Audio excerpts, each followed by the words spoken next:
जसे Gary Kirsten आपल्या सोबत होते मार्गदर्शक म्हणून, टीम इंडियातले छोटे छोटे बारकावे त्यांना माहिती आहेत, तर याचा फायदा साऊथ आफ्रिका उचलेल का आणि त्याचा खरंच फटका आपल्या टीम इंडियाला बसेल का? सर्वात महत्त्वाची गोष्ट, गॅरी कर्स्टन जेव्हा कोच होते त्या 2011मध्ये आपण वर्ल्ड कप जिंकला, त्या 11च्या वर्ल्ड कपमधला आणि आत्ताच्या संघामध्ये फक्त 4च खेळाडू आहेत.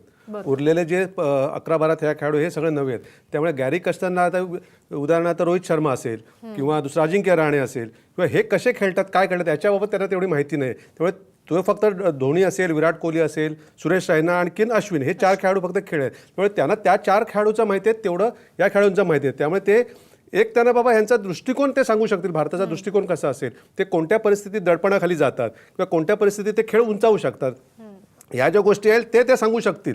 पण एका खेळाडू संदर्भात जर आपण त्याच्या खेळाडूसाठी व्यूहरचना करायची जी म्हटली तर ती त्यांना तेवढीच जमणार नाही. अर्थात गॅरी कर्स्टन हा अतिशय हुशार प्रशिक्षक आहेत. मी स्वतः त्यांची गेल्या 5-6 महिन्यापूर्वी त्यांचा इंटरव्ह्यू केला होता. ते किती मितभाषी आहेत त्यांच्याकडनं मला प्रश्न उत्तर काढून घेण्यासाठी बरेच मेहनत करावी लागली. पण त्याचा त्यावेळेस ते विचार करत होते त्यावेळेस ते मला दिसून आलं.